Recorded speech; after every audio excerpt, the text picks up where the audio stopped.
There are many different approaches to meditation in Buddhism. They're all very closely related and are basically different approaches to the same thing. I teach Zen, but I'm also going to briefly mention two other major traditions of Buddhism, Theravāda and Mahayana.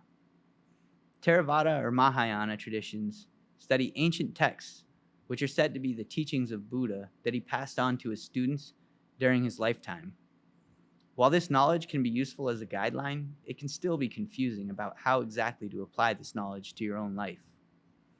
If you study long enough, you could memorize and learn to recite all of the ancient texts, but it still would just be a starting point.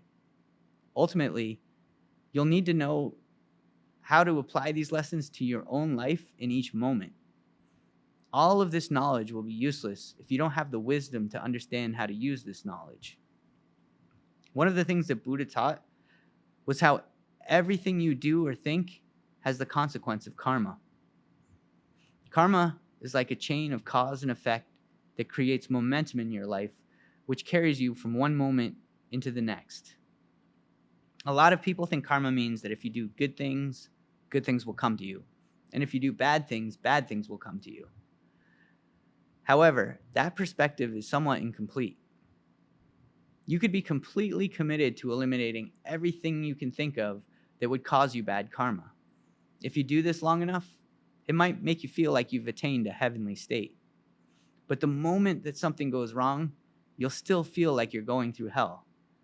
Then you'll wonder why that happened. You could do everything that you could think of to eliminate your bad karma, yet you'll still suffer. This is inevitable. As long as you're alive, something will cause you suffering. Buddha said, to attain nirvana or freedom from suffering, you have to free yourself from the cycle of karma. A lot of Buddhists say that the best way to do this is to follow certain rules or guidelines or precepts so that you can live a pure life and create good karma.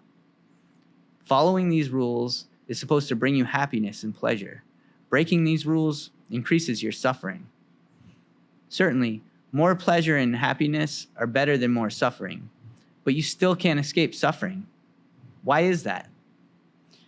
When you create heaven, hell also exists. Pleasure is merely just the opposite of suffering.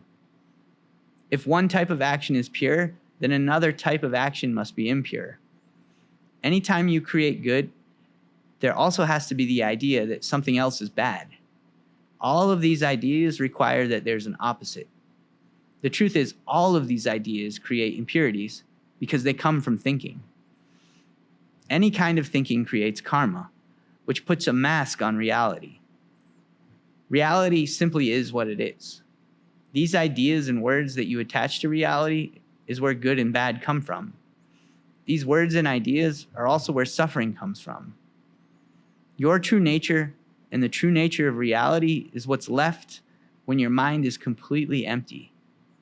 When your mind is clear and empty like space, it's completely pure. Your true nature is already pure without any of these ideas, rules, and precepts. A clear mind is like a clear mirror that reflects the true reality and your true nature. What does this mean? By definition, this clear, empty mind state can't be explained or understood with words. It can only be experienced. Words lead to thinking, which automatically taints the experience. So how can you attain this mind state? At best, the words of the sutras and these types of Dharma talks can only point you to the path. But eventually, the words will cloud your understanding. To attain this state of emptiness, you must approach these lessons with humility.